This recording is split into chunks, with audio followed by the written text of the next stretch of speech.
معین الملت والدین، عطائے رسول، ہند الولی، غریب نواز، خواجہ معین الدین چشتی، حضرت خواجہ اجمیر، شاہ اجمیر، والی ہندوستان۔ آخری عمر میں نا سارا دن روتے گزر جاتا، ساری رات روتے گزر جاتے، ذرا سی کوئی بات کرتا تو رو پڑتے، آنکھیں آنسوؤں سے بھری رہتی۔ وہ کئی دفعہ اپنے بھی پریشان ہو جاتے ہیں نا کہ یار تو ایک بات کی جان نہیں چھوڑ رہا۔ تو خواجہ قطب الدین صاحب بختیار کاکی سے لوگوں نے شدت سے بات کریں، اتنا بھی تو نہیں نہ رونا چاہیے، ہر وقت اس کے آنسو کی کریے، عاشق دا کامی رونا تونا، تبھی نہ رویو نہیں منظوری۔ ہر وقت رونے کا کیا مطلب ہے؟ تو خواجہ قطب صاحب کہتے ہیں میں قریب گیا تو میں نے پیر دبائے، میں نے کہا سونیا لوگ تو کچھ بھی نہیں کرتے، تو نے تو کمال کر دی، 90 لاکھ آدمی مسلمان کر دیا، دنیا کچھ نہیں کرتی، تو نے 50 سال ساری رات مصلے پہ بیٹھ کے رب راضی کیا۔ تو شہزادہ تھا، حضور کی اولاد تھا، لیکن معین الدین تیرا ایک پلاٹ بھی نہیں، تو نے طالب علم پالے، انہیں غریبوں کو دیا، انہیں نوازا، کوئی شے نہیں تیرے پاس، ہر چیز تو نے، ساری رات روتے ہو، سارا دن روتے ہو۔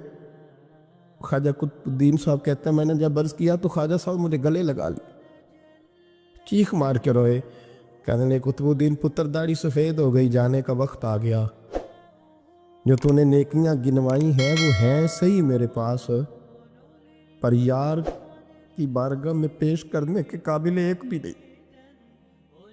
بھی نہیں، تو بارگاہ تو دیکھ کتنی بڑی ہے، رسول کریم کی بارگاہ میں پیش کرنے کے قابل ان میں سے ایک بھی نہیں، تو آستانہ دیکھ کتنا بڑا ہے، کیا پیش کروں گا، کیا عرض کروں گا حضور کی بارگاہ میں، کس طرح؟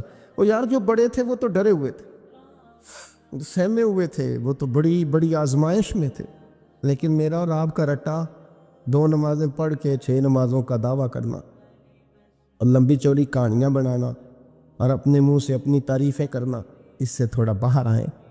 رزق بھی میرا اللہ ہی دیتا ہے، علم بھی اللہ دیتا ہے، رزق بھی۔ حضرت سیدنا امام اعظم ابو حنیفہ رحمۃ اللہ تعالیٰ علیہ کے ساتھ ایک شخص کہتا میں نے نماز پڑھی، تو عشاء کی نماز تھی، یہ جو لوگ بڑے ہوتے ہیں نا، جن کے پیار کرنے والے بڑے ہوتے ہیں، ان کے گرد خوف بھی بڑا ہی ہوتا ہے، انہیں بڑا ڈر لگتا ہے، بڑی بعض اوقات آزمائش ہوتی ہے۔ عشاء کی نماز کہتے پڑھی تو امام صاحب نے نا عشاء کی نماز میں تلاوت کی آیتیں فَمَن يَعْمَلْ مِثْقَالَ ذَرَّةٍ خَيْرًا يَرَهُ وَمَن يَعْمَلْ مِثْقَالَ ذَرَّةٍ شَرًّا يَرَهُ، فرمایا جو ذرہ برابر خیر کرے گا وہ بھی قیامت میں دیکھے گا، اور جو ذرہ برابر شر کرے گا وہ بھی قیامت میں اس شر کو دیکھے گا، اس کے سامنے آئے گا۔ تو وہ شخص کہتا ہے کہ سارے لوگ نماز پڑھ کے چلے گئے تو امام صاحب رحمۃ اللہ علیہ نے اپنی داڑھی پکڑی، رو رہے، کہتے ہیں وہ ذرہ برابر نیکی کا بدلہ دینے والے، وہ ذرہ برابر شر پہ سزا دینے والے، میری سفید داڑھی کو دیکھ مالک، میرے ذرے ذرے سامنے نہ لانا، لوگ تو میری بڑی قدر کرتے ہیں دنیا، میں تو بڑا پہچانا جاتا ہوں، لوگ تو میری راہوں میں پھول لیے کھڑے ہوتے ہیں، یہ بڑا نوازتے ہیں، قیامت میں رسوا نہ کر دینا، میرے لیے مشکل ہو جائے گی۔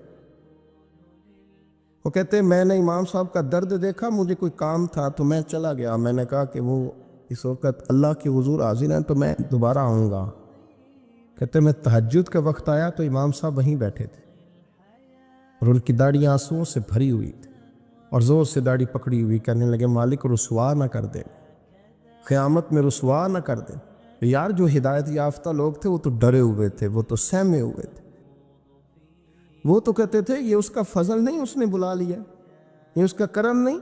حضرت باعزید بستامی کسی کافر کو دیکھتے تو رو پڑتے، کہتے مالک تو کتنا قریب ہے، یہ بے ایمان رہ گیا، تو نے اپنے فضل سے مجھے اپنے نبی کا غلام بنا لیا، وہ رو پڑتے۔ یہاں تو لوگوں کا دعویٰ ہی بڑا ہے، نمازی اللہ خیر فرمائے وہ تو دوسروں کو گھورتا ہے، وہ کہتا ہے جنت کا میں مالک ہوں، کنجیاں میرے پاس ہیں، میں کسی اور کو گھسنے نہیں دوں گا، اور اگر 2-3 حج کر لے تو پھر تو وہ کہتا ہے کہ اب میرے سے پوچھ کے لوگ جنت میں جائیں گے معاذ اللہ، اور اگر وہ 2 4 5 7 دفعہ کوئی نفل پڑھ لے تو پھر وہ کہتا چھوڑیں جی سارے لوگ بے عمل ہیں، میں اکیلا نیک ہوں، نہ ایسا کرے۔ اپنی توجہ اپنے رب پہ رکھ۔ جب یہ نظریہ بن گیا، جب یہ ذہن بن گیا کہ پیدا اللہ نے کیا ہے، دینا اللہ نے ہے، عطا کرنے والا اللہ ہے، نوازنے والا اللہ، پھر ساری توجہ دنیا داروں کی طرف رکھنا، میں اللہ والوں کی طرف توجہ رکھنے کے قائل ہوں، لیکن وہ بھی کوئی آستانہ ہے کہ جہاں ہاتھ مرشد کا نعرہ تو بڑا لگے پر رب کا نام ہی نہ سننے کو ملے۔ یہ بھی کوئی بات ہوئی کہ جہاں یہ تو نعرہ زور سے لگے کہ جیوے جیوے مرشد جیوے، لیکن استغفار کا درس ہی نہ ملے، ہر وقت یہ بتایا جائے کہ یہاں آ گئے تو بچ گئے، کیسے بچیں گے؟ میرے رسول پاک علیہ السلام کا دروازہ سب سے بڑا دروازہ ہے، لیکن میرے دوستو یاد رکھنا، نبی پاک علیہ السلام نے بھی لوگوں کو جب رستہ دکھایا ہے تو رب کریم کا رستہ دکھایا ہے۔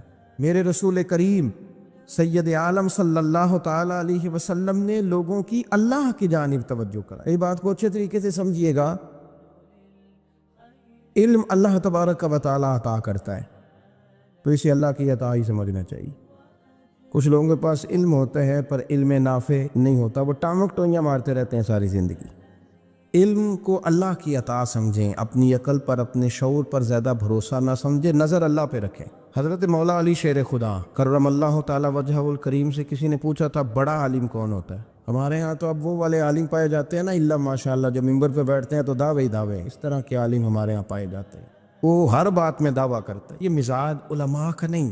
حضرت علی المرتضیٰ سے کسی نے پوچھا بڑا عالم کون ہوتا ہے؟ فرمایا بڑا عالم وہ ہوتا ہے کہ جسے مسئلے کا پتہ نہ ہو تو وہ کہہ دے مجھے نہیں پتہ، میں پتہ کر کے بتاؤں گا، غلط بات بیان نہ کرے۔ امام مالک سے کسی نے کوئی مسئلہ پوچھا تو آپ فرمانے لگے مجھے اس سوال کا جواب نہیں آتا۔ وہ کہنے لگا آپ اتنے بڑے امام ہیں تو اس سوال کا جواب نہیں آتا؟ آپ فرمانے لگے اگر مجھے ہر سوال کا جواب آتا پھر تو میں خدا ہوتا، مجھے تو اتنا آتا ہے جتنا میرے رب نے مجھے عطا کر دیا ہے۔ اپنی نظر اللہ پہ رکھیں، نکل آئیں اس معمے سے باہر کہ میں کوئی بلا ہوں، مجھے بڑا پتہ ہے، میرے پاس 6 ڈگریاں ہیں، مجھے 10 جگہ پہ تدریس کا شغف حاصل ہے، اس سے نکلیں باہر۔ قرآن مجید دیکھیے گا، اللہ تعالیٰ نے ارادہ قدرت فرمایا کہ میں حضرت آدم کو بناؤں گا، پھر بنانے کے بعد فرمایا فرشتوں سجدہ کرو آدم کو، سب نے سجدہ کیا الا ابلیس ابا واستکبر وکان من الکافرین، سوائے ابلیس کے، اس نے انکار بھی کیا اور تکبر بھی کیا اور کافروں میں سے ہو گیا۔ تو یہ جب اللہ تعالیٰ نے سجدہ کرایا تو کیسے کرایا؟ اللہ تبارک و تعالیٰ نے نا حضرت آدم کو علم سکھایا خود، وعلم آدم الاسماء کلہا، خود اللہ فرما کہ میں نے جناب آدم علیہ السلام کو تمام اشیاء کے نام سکھائے۔ تو وہ چیزیں پھر میں نے نا، اللہ فرماتے میں نے فرشتوں پہ پیش کی، میں نے کہا کہ بتاؤ ان کے نام کیا ہے، تو فرشتوں نے جو جواب دیا وہ سمجھنے والا ہے۔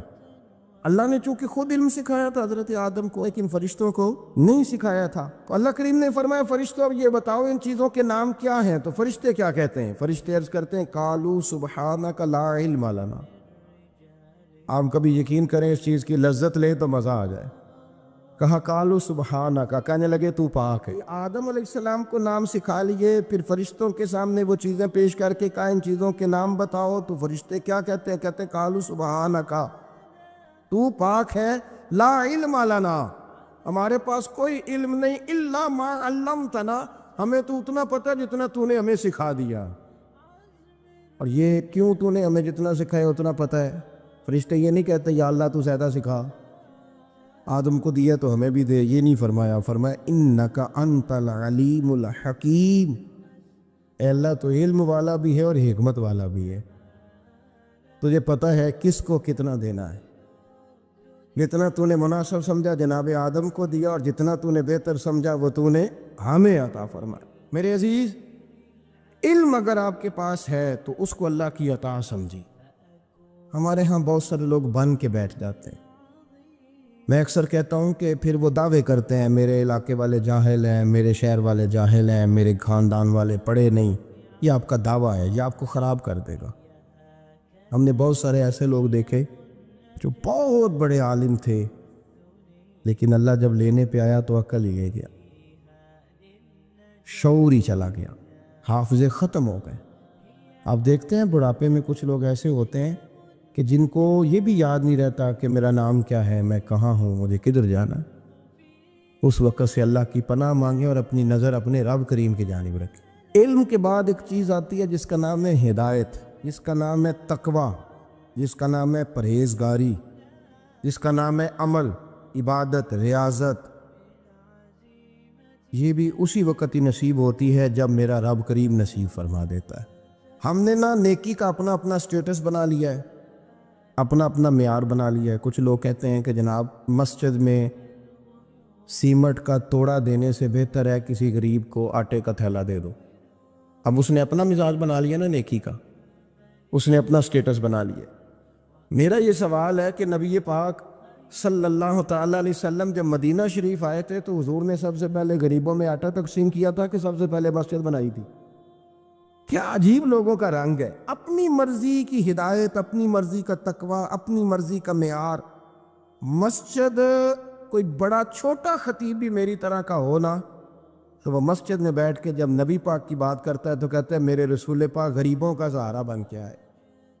وہ غریبوں کی بات کرتا ہے، مسکینوں کی، لاچاروں کی، کمزوروں کی بات۔ تو مسجد ہی تو وہ ادارہ ہے جہاں سے غریبوں کی بات ہو رہی۔ تو اب لوگوں نے غریب کو اور مسجد کو لڑانا شروع کر دیا، اس کو لڑاؤ کہ مسجد میں پیسے دینے سے بہتر ہے آپ غریب کو آٹے کا تھیلا دے دیں۔ آپ یہ کیوں نہیں کہتے کہ مسجد میں بھی آپ تھوڑا دیں ایک سیمٹ کا اور ساتھ غریب کو بھی خدمت کریں؟ یہ کیوں نہیں تقویٰ؟ اپنی اپنی مرضی کا مزاج، اپنی اپنی۔ کچھ لوگ کہتے ہیں چھوڑو جی، ساری زندگی انسان نماز پڑھتا رہے اور پھر گالیاں بھی دیتا رہے، بندہ داڑھی بھی رکھ لے اور جھوٹ بولنا بھی نہ چھوڑے۔ تو یہ آپ نے اپنے پاس سے تقوی کا معیار بنایا ہے۔ گالی دینے کا گناہ ہے اور داڑھی رکھنے کا ثواب ہے۔ تو اگر آپ داڑھی رکھے ہوئے ہیں اور آپ کوئی غلطی کر رہے ہیں تو اس سے آپ کی داڑھی کا ثواب ختم ہے۔ آپ کوئی غلطی کر رہے ہیں، داڑھی کا ثواب اس سے ختم ہے، وہ اپنی جگہ پہ قائم ہے چیز۔ اپنی مرضی کا کیوں تقوی کا معیار بناتے ہیں؟ تقوی کا مزاج اپنی مرضی کا نہ بناؤ۔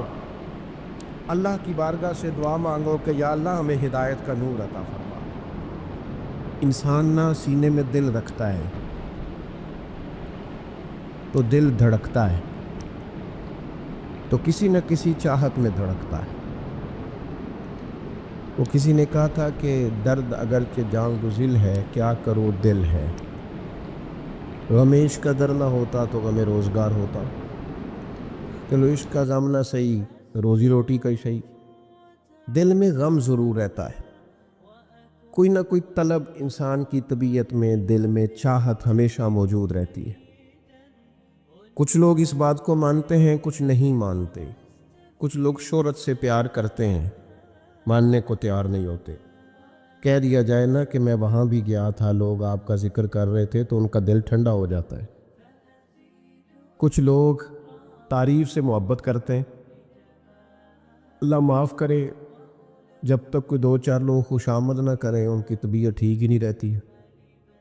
کچھ لوگ اللہ ماشاءاللہ پیسوں سے پیار کرتے ہیں، پیسے نہ ہو تو بیمار سے لگتے ہیں، اور جیب بھری ہو تو صحت بھی ان کی۔ ہم مختلف چاہتوں، مختلف محبتوں میں گرفتار ہوتے ہیں۔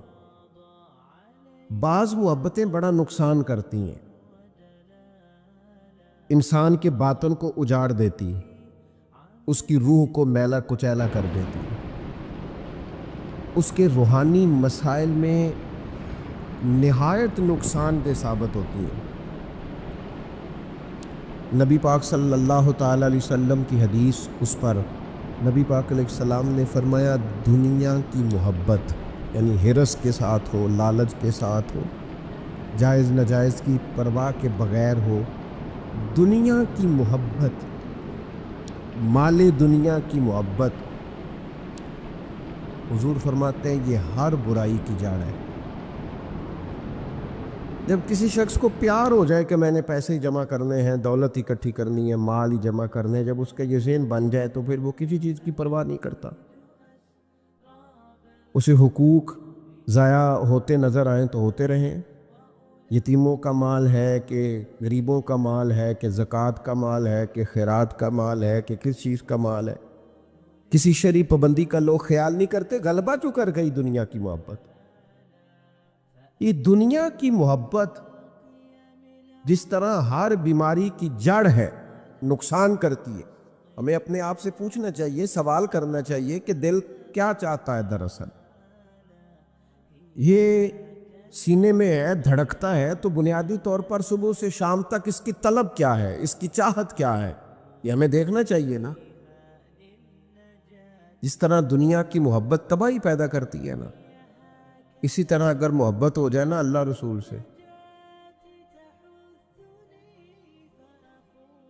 رب رسول سے ہو جائے پیار، تو بھوک بھی بڑا ہی مزہ دیتی ہے۔ اللہ رسول سے ہو جائے پیار